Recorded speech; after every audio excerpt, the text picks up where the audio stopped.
अस्सलाम वालेकुम all of you, welcome back again to the new video that is जो कि हमने पहले से स्टार्ट किया हुआ है कार्डियक पैथोलॉजी।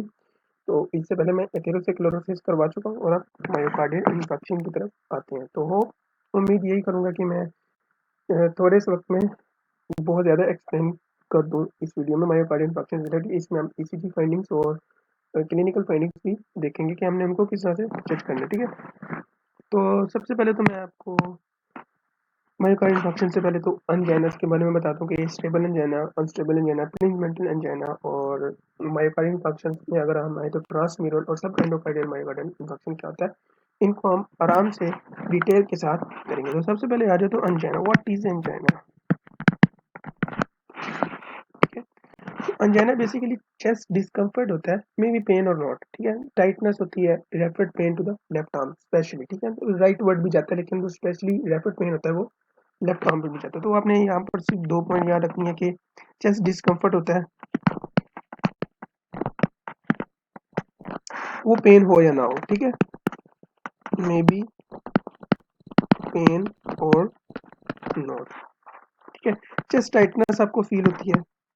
ठीक है, और रेडिएट जो पेन रेडिएट करता है वो टुवर्ड्स द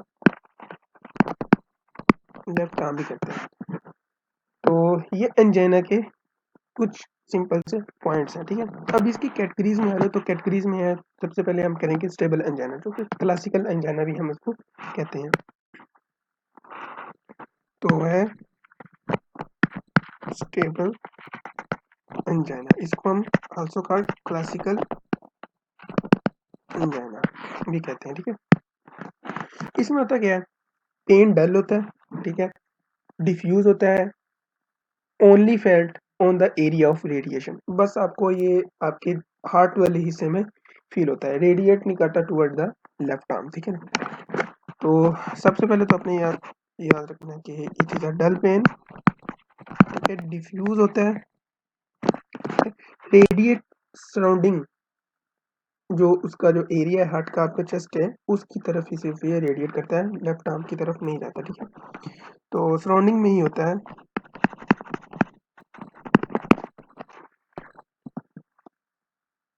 मेन पॉइंट इसका ये है कि कब होता है, इसका ऑनसेट क्या है, इसकी टाइमिंग क्या है, इसकी ड्यूरेशन क्या है। ठीक है, तो सबसे पहले अपने ये बात याद रखनी है, it happens only during exercise और आफ्टर हैवी मील। आफ्टर हैवी मील का मैं कंसेप्ट बताता हूँ क्यों होता है। तो सबसे पहले अपने याद रखना है, it occurs only during heavy exercises. ठीक है, दूसरी बात, आफ्टर हैवी मील्स क्यों होता है आफ्टर हैवी मील्स? बिकॉज जब आपके स्टमक में आपकी जो आपने जो खाया वो जाता है, ठीक है ना, तो क्या होता है कि जो स्टमक की ब्लड वेसल्स है ना, वो डायलेट हो जाती हैं। डायलेट होने से क्या होता है कि जो ब्लड पंप कर रहा होता है, सॉरी, जो हार्ट आपका ब्लड पंप कर रहा होता है, तो आपको पता होगा कि जो हमारी वेंट्रिकल्स हैं, स्पेशली जो लेफ्ट वेंट्रिकल है, उसकी जो खुद की सप्लाई है वो स्क्वीज आउट हो जाती है during the contraction of ventricle. ठीक है, तो होता क्या है कि वो जो ब्लड डाइवर्ट होता है, तो इस तरह से जो हार्ट को है ब्लड की सप्लाई कम मिलती है। ठीक है, तो जिसकी वजह से आपको ड्यूरिंग या आफ्टर हैवी मील आपको ये अंजाइना, जो कि स्टेबल अंजाइना होता है। ठीक है, तो ये इसकी कुछ मैनिफेस्टेशंस और साइंस। ठीक है, लेकिन जब आप रेस्ट करते हो तो during rest the pain will be relieved.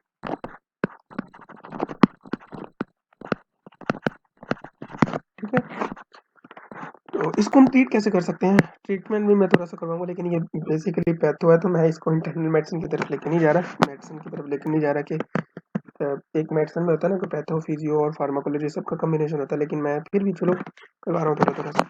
तो इसमें ये है कि हम नाइट्रोग्लिसरीन देते हैं, सबको पता है नाइट्रोग्लिसरीन का। ठीक है, रैपिड ऑनसेट एक्शन होता है इसका। ठीक है, ये क्या करती है, इसका मैकेनिज्म ऑफ एक्शन सिंपल सही है कि nitroglycerine causes generalized vasodilation, causes decrease venous return decrease होता है, और कार्डियक आउटपुट ऑटोमेटिकली डिक्रीज होता है, जिसकी वजह से आपका जो पेन है वो रिड्यूस हो जाता है। ठीक है ना, आपकी जो pumping activity of the heart है वो रिड्यूस हो जाती है, जिसकी वजह से आपको जो ये पेन है वो फिर नहीं होता। ठीक है, मोस्ट कॉमन इन मेल्स होता है, आपने जेंडर लाज़मी याद रखना है। एक जब आपके पास एमसीक्यूज़ आता है तो उसमें 3-4 बातें आपने ज़हन में रखनी होती हैं। एक एज, एक जेंडर और एक डाइवर्सिटी, ठीक है? किस एरिया से ताल्लुक़ रखता है वो इंसान। तो ये सब चीज़ें बहुत काम देती हैं एक एमसीक्यूज़ को सॉल्व करने में, स्पेशली जो क्लिनिकल सिनेरियो होता है और ओएससी भी, ठीक है? तो मोस्ट कॉमन इन मेल्स, ठीक है? अब आ जाओ प्रीमेंटल एंजाइना, ठीक है? अनस्टेबल एंजाइना इसके बाद करवा लूँ क्योंकि प्रीमेंटल एंजाइना आप कह सकते हो कि इससे मिलती-जुलती ही हो सकती है, ठीक है? What is Prinzmetal angina?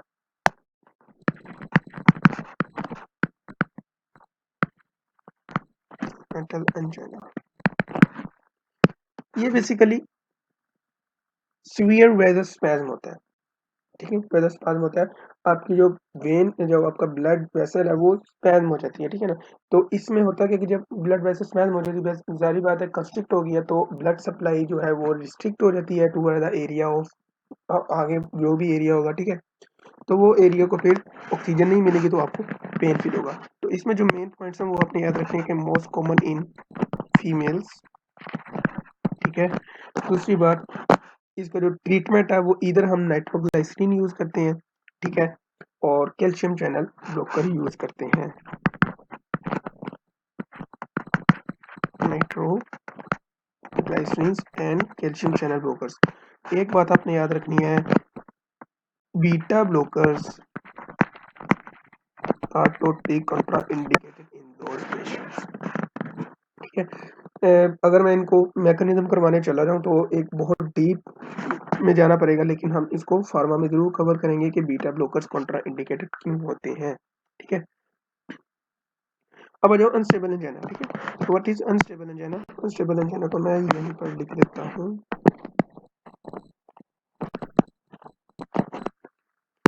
Unstable angina में ये होता है कि pain occurs during the rest. अगर आप सोए हुए हो तब भी आपको ये पेन हो सकता है अचानक से। तो अनस्टेबल एंजाइना में बेसिकली आपकी जो आर्टरी है, जो आपकी जो भी आर्टरी अक्लूड हुई होती है हार्ट की, वो मोर देन 80% हो चुकी होती है उस वक़्त। ये तब होता है आपको अनस्टेबल एंजाइना, ठीक है? Pain occurs even during the rest. आपको ठंडे पसीने आते हैं, आपको पसीना पता नहीं आपको अजीब-सी कैफियत होती है कि हो क्या रहा है मेरे साथ, ठीक है? और इस पेन की खासियत ये है कि ये रेडिएट करता है लेफ्ट आर्म में, radius toward left arm. Right arm में भी रेडिएट करता है बाज़ लोगों में, लेकिन जो मेन मैनिफेस्टेशन है वो ये है कि लेफ्ट आर्म में ये रेडिएट करता है और it is the first sign of the myocardial infection के आपको चंद लम्हों के बाद मायोकार्डियल इन्फेक्शन होने वाला है। तो अनस्टेबल एंजाइना की आप ये कह सकते हो कि इट इज़ अ साइन, ठीक है ना? अगर आपको ये साइन मिलता है तो आप अपनी मतलब आपके या किसी को भी कहकर अपनी जान बचा सकते हो, ठीक है? लेकिन कुछ साइलेंट मायोकार्डियल इन्फेक्शन भी होते हैं, वो हम नेक्स्ट पढ़ेंगे उनमें क्या होता है, ठीक है ना? तो अनस्टेबल एंजाइना आप कह सकते हो खुदा की तरफ से आपको एक साइन होता है कि भई अपने आप को बचा लो।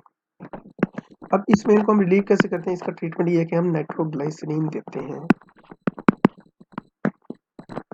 नाइट्रोग्लिसरीन।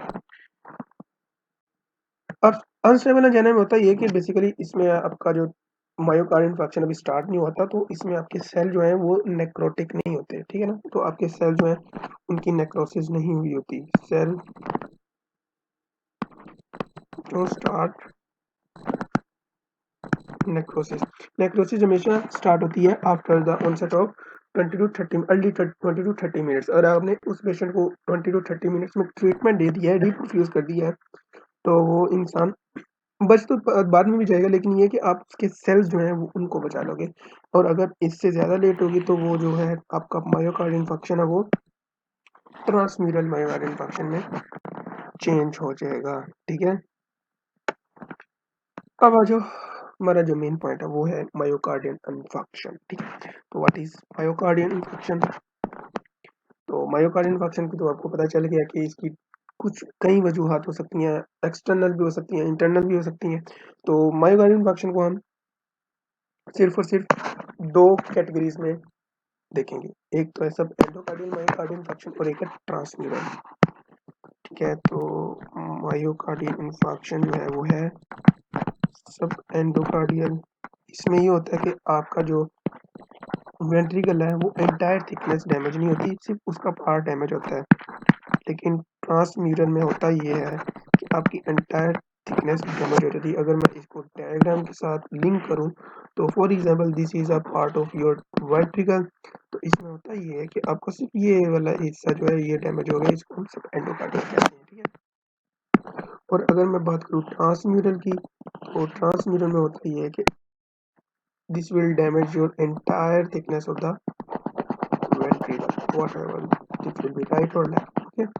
तो ट्रांसम्यूरल में ये होता है, ठीक है। तो सबसे पहले हम सब एंडोकार्डियल मायोकार्डियल इन्फेक्शन की बात करते हैं। तो इसमें होता ये है कि एक्यूट चेंजेस इन जो आपका प्लेग बना होता है ना, उसमें एक्यूट चेंजेस आपको मिलते हैं सब कार्डियल मायोकार्डियल इन्फेक्शन, ठीक है। तो इसमें जो मेन बात याद रखनी है, सबसे पहले अपने याद रखनी है कि इसमें आपको सिर्फ प्लेग में जो एक्यूट चेंजेस मिलते हैं, ठीक है ना। इसके बरअक्स अगर हम ट्रांसमीटर की बात करें तो इसमें क्रॉनिक चेंजेस इन प्लेग मिलते हैं। फॉर एग्जांपल आपको थ्रोम्बोसिस वगैरह और एक्सेट्रा एक्सेट्रा एक्सेट्रा ये भी हो सकता है। इंट्रा इन्फेक्शन हेमरेज वगैरह इस तरह की चीज़ें आपको देखने को मिल सकती हैं। तो आपने याद रखना है कि एक्यूट चेंज इन प्लेग, ठीक है। अब सब एंडोकार्डियल में होता ये है कि आपका जो ल्यूमेन है वो पार्शली अक्लूड होता है। फॉर एग्जांपल ये हमारी ब्लड वेसल है, ठीक है। और लेट मी ड्रॉ, और ये आपका प्लेग बना हुआ है, ठीक है। फोम सेल, मैक्रोफेज और फाइब्रोटिक टिश्यू वगैरह वगैरह वगैरह, ठीक है। इसमें आप देख रहे हो कि यहाँ पर जो ब्लड है वो उसको गुजरने की इजाज़त है। अब ये कह सकते हो कि ये this is a toll plaza, ठीक है। यहाँ पर सिर्फ गाड़ियों को गुजरने की इजाज़त है, मोटरसाइकिल को गुजरने की इजाज़त नहीं है, ठीक है। तो इसमें ये होता है कि सब एंडोकार्डियल में कि आपकी जो आर्टरीज हैं वेसल्स हैं वो पार्शली ओक्लूड हुई होती है, ठीक है ना। इसमें मार्कर्स कौन कौन से हैं? मार्कर इसलिए इंपॉर्टेंट है क्योंकि अंजाना में भी आपको ईसीजी फाइंडिंग्स मिलती हैं, तो आपने उसके साथ लिंक करना होता है कि आया कि इस बंदे को अंजाना है या मायोकार्डियल इंफार्क्शन है। तो आप अगर अगर तो सबसे पहले आपने ईसीजी करना होता है। ईसीजी में अगर आपको एसटी एलिवेशन, एसटी डिप्रेशन जो भी मिलता है, ठीक है, डन। लेकिन उसके बाद आपने बायोमार्कर टेस्ट करना होता है, और अगर बायोमार्कर्स आपको मिले तो वो मायोकार्डियल इंफेक्शन होगा, और अगर ना मिले तो वो कोई स्टेबल अंजाना या प्रिंसिपल अंजाना हो सकता है, ठीक है। तो इसमें आपको पार्शली इंक्लूड होता है, ये पॉइंट याद रख लो। तो बायोमार्कर्स में हम सबको पता है कि ट्रोपोनिन होता है, ट्रोपोनिन 1 और ट्रोपोनिन डी और CKMB। इनके बारे में बाद में बताऊंगा कि इनका ताल्लुक क्या है, इनका रोल क्या है, हम किस तरह से डायग्नोज कर सकते हैं। एक एक चीज़ मैं कोशिश करूंगा कि कवर करूं, ठीक है। ट्रांसम्यूरल क्या होता है? जैसे कि ऊपर मैंने एक डायग्राम में समझाया कि ट्रांसम्यूरल जो है वो एंटायर थिकनेस को डैमेज कर देता है वेंट्रिकल को। आपका जो वो एरिया होता है, फॉर एग्जांपल ये वाला एरिया, ये काम ही नहीं कर पाता। जब आपका हार्ट पंप कर रहा होता है ये कॉन्ट्रैक्ट ही नहीं होता, या इसके ऑपोजिट इसका फंक्शन होता है। आगे मैं करवाऊंगा कि ऑपोजिट फंक्शन कैसे हो सकता है। तो फुली अक्लूड होता है इसमें। सबसे मेन पॉइंट आपने याद रखना कि फुली अक्लूड ल्यूमेन,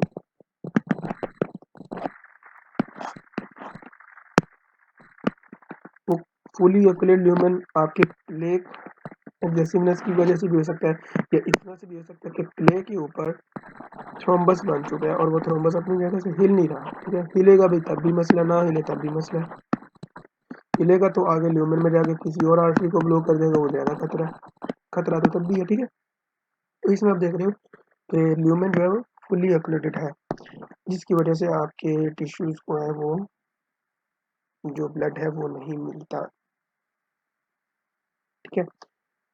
अब आ जाओ ईसीजी फाइंडिंग्स के ऊपर, ठीक है ना। तो ईसीजी फाइंडिंग में मैं करवाना चाहूँगा, मेरा नहीं ख्याल कि मैंने ईसीजीज पर वीडियोस बनाई हुई हैं, और अगर नहीं बनाई हुई तो इंशाल्लाह मैं कोशिश करूँगा कि उनको बनाना स्टार्ट कर दूँ, क्योंकि ईसीजी के बगैर आपका एक कार्डियोवास्कुलर सिस्टम तो इसकी फिजियो इनकम्प्लीट है।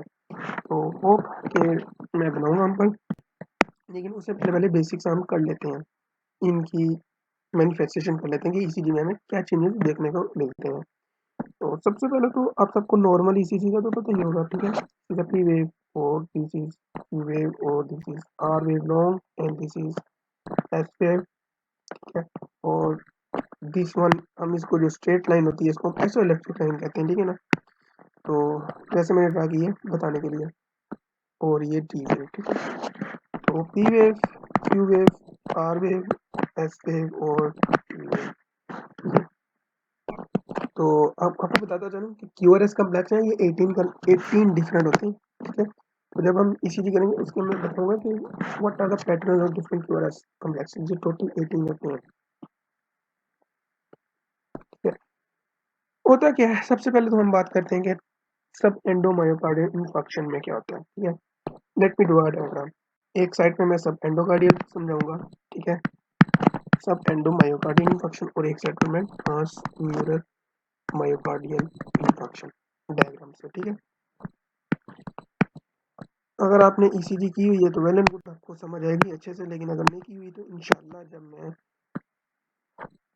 आपको करवाऊंगा तो इंशाल्लाह तो अच्छे से समझ आ जाएगा, क्योंकि ये जो आप पॉइंट समझाने लगा ये टोटली रिलेटेड टू ईसीजी है, बेसिक्स ऑफ द ईसीजी है। इलेक्ट्रोड, डिफरेंशिएटिंग इलेक्ट्रोड का क्या फंक्शन होता है और मेजरिंग इलेक्ट्रोड का क्या फंक्शन होता है, ठीक है। तो ये मैंने यहाँ पर अपना इलेक्ट्रोड लगा दिया था। जब आप किसी भी ईसीजी फाइंडिंग में जब आप लीड्स लगाते हो इंसान को, तो होता क्या है, ये जो इलेक्ट्रिकल एक्टिविटी है ये इस तरफ मूव करेंगी, positive electrode away from towards the injury side, ठीक है। क्योंकि इसमें उसको एरिया मिल रहा है ट्रेवल करने का, पार्शली थिकनेस, पार्शली जो है उसकी जो वाल है वो डैमेज हुई है। तो इसमें होगा क्या कि अवे जा रहा है पॉजिटिव इलेक्ट्रोड से, तो हमें ईसीजी फाइंडिंग में क्या मिलेगा, आपको ईसीजी फाइंडिंग में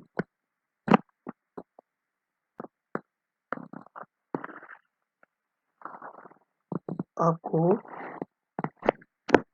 बेस लाइन से नीचे नेगेटिव डिफ्लेक्शन मिलेगी, ठीक है। ये आपकी बेस लाइन आ रही है, ठीक है। इससे नीचे अगर जाए आपकी इलेक्ट्रिकल लाइन तो उसको हम नेगेटिव डिफ्लेक्शन करते हैं, और अगर इससे ऊपर जाए तो इसको हम पॉजिटिव डिफ्लेक्शन कहते हैं, ठीक है।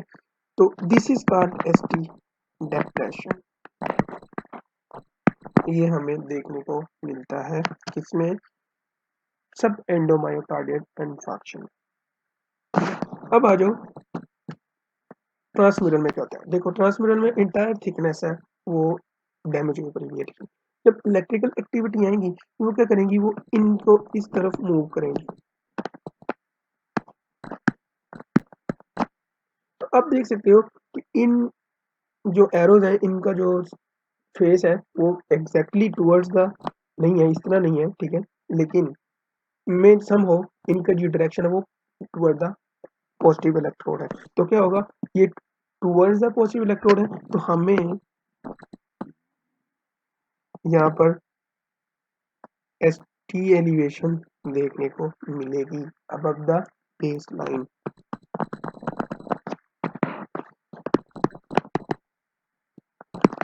हाँ वो आपकी इंफीरियर में हो, कहाँ वो आपके लेटरल वाल में हो, चाहे वो इंटीरियर में हो या सबटल में हो, ये जब ईसीजी करेंगे तब हम सब कुछ कवर करेंगे कि सबटल का हमें कैसे कंफर्म करना है, इंफीरियर का, राइट का और पोस्टीरियर का इस तरह से कंफर्म करना है, ठीक है। तो ये बेसिक बेसिक सी चीज़ें थी जो मैंने बताई आपको, सब एंडोकार्डियल मायोकार्डियल इंफार्क्शन में क्या चेंजेस होती है ईसीजी में और ट्रांसम्यूरल में क्या चेंजेस होते हैं।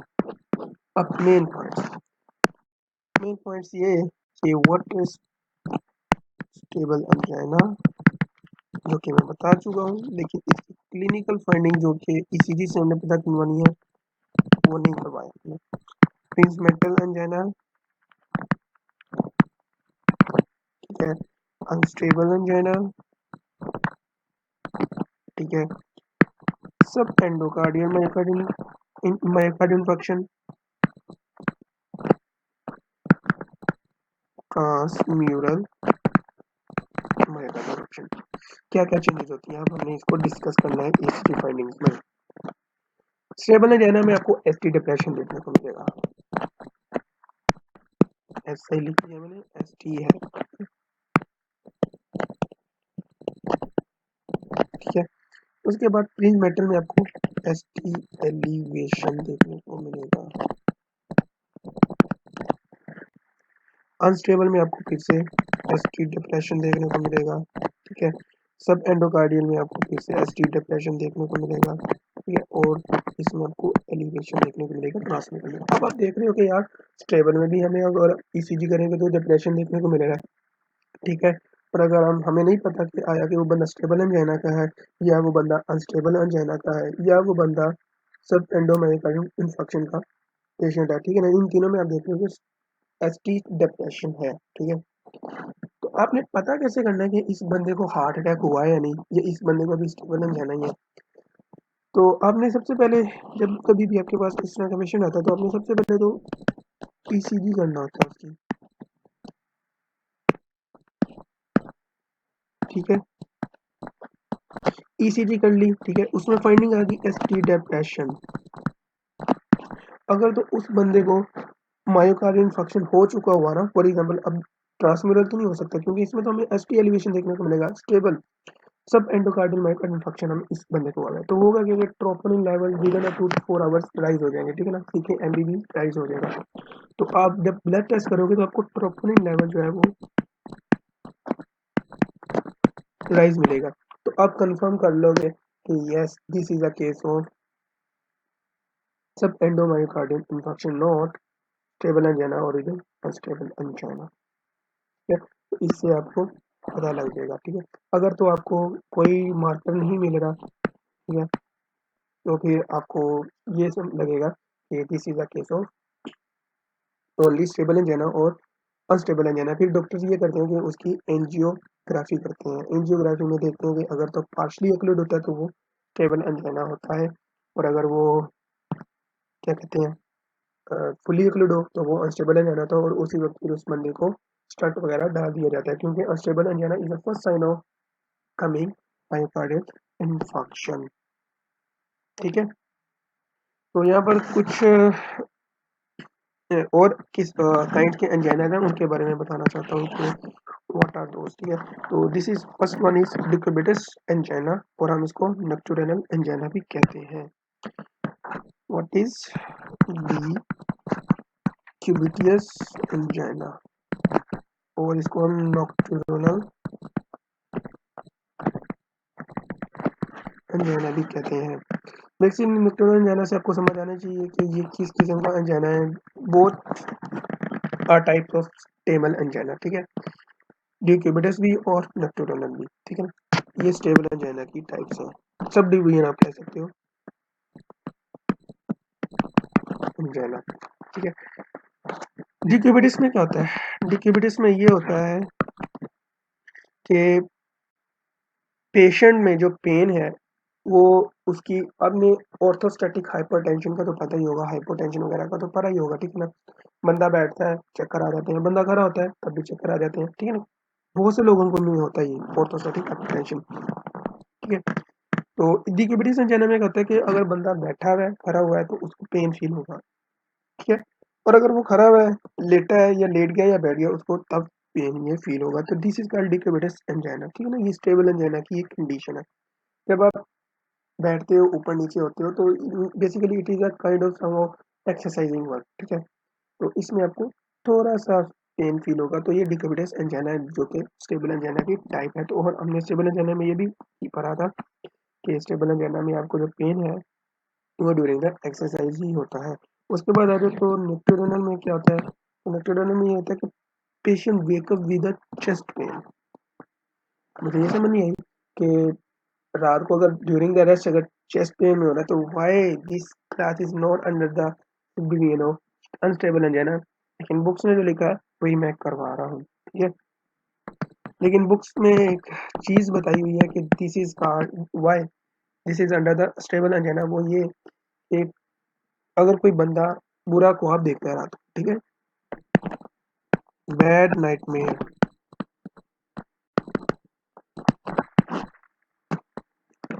उसमें होता ये है कि आपका जो ऑटोनॉमी नर्वस सिस्टम है, फियर एंड फ्लाइट्स का सबको पता है, सिम्पैथिक और पैरासिम्पैथिक में क्या क्या होता है कि सब सिस्टम एक्टिवेट होता है फियर एंड फ्लाइट में, ठीक है। तो होता ये है कि आपका जो सिम्पैथिक पैरासिम्पैथिक नर्वस सिस्टम वो एक्टिवेट होते हैं दोनों, ठीक है।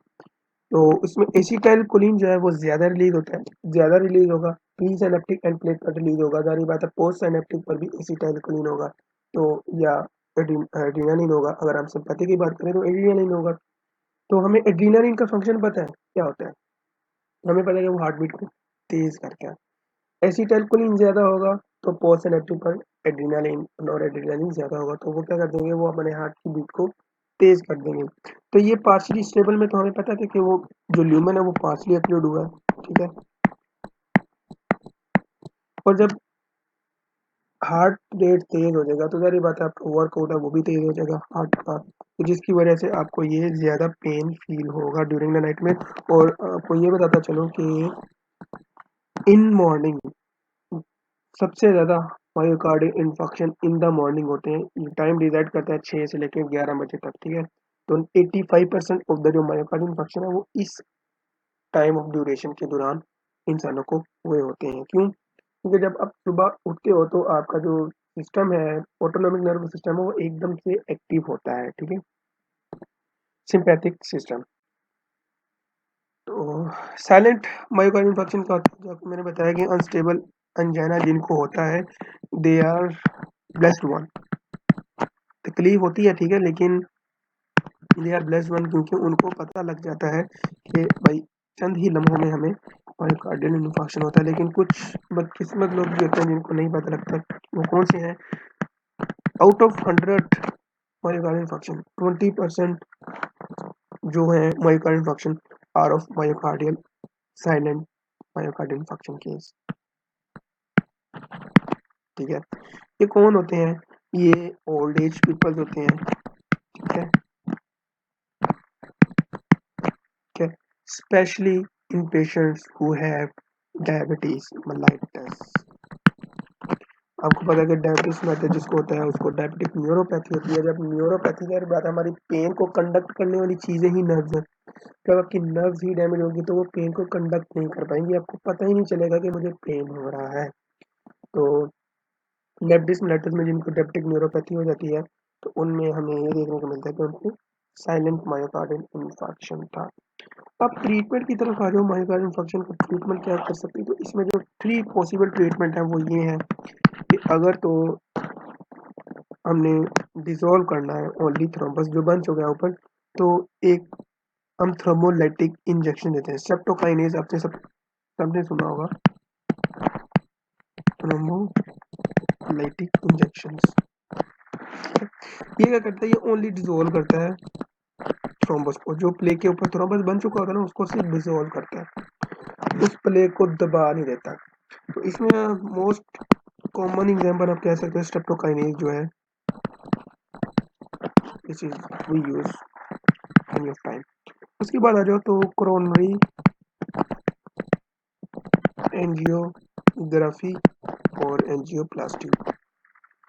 एंजियोग्राफी हम करते हैं, अगर एंजियोग्राफी में हमें थोड़ा सा हमने प्लेग को दबाना हो तो हम दबा देते हैं, और अगर मैश की ज़रूरत हो जो जिसको हम स्टंट कहते हैं तो वो फिर हम डाल देते हैं इसमें। डिजोल्व थ्रोम्बस, इसमें डिजोल्व पहले हम कैथेटर गुजार कर, ठीक है, फिर उसको इन्फ्लेट करते हैं। इन्फ्लेट करने से क्या होता है कि वो जो थ्रोम्बस है वो रिमूव हो जाता है, ठीक है?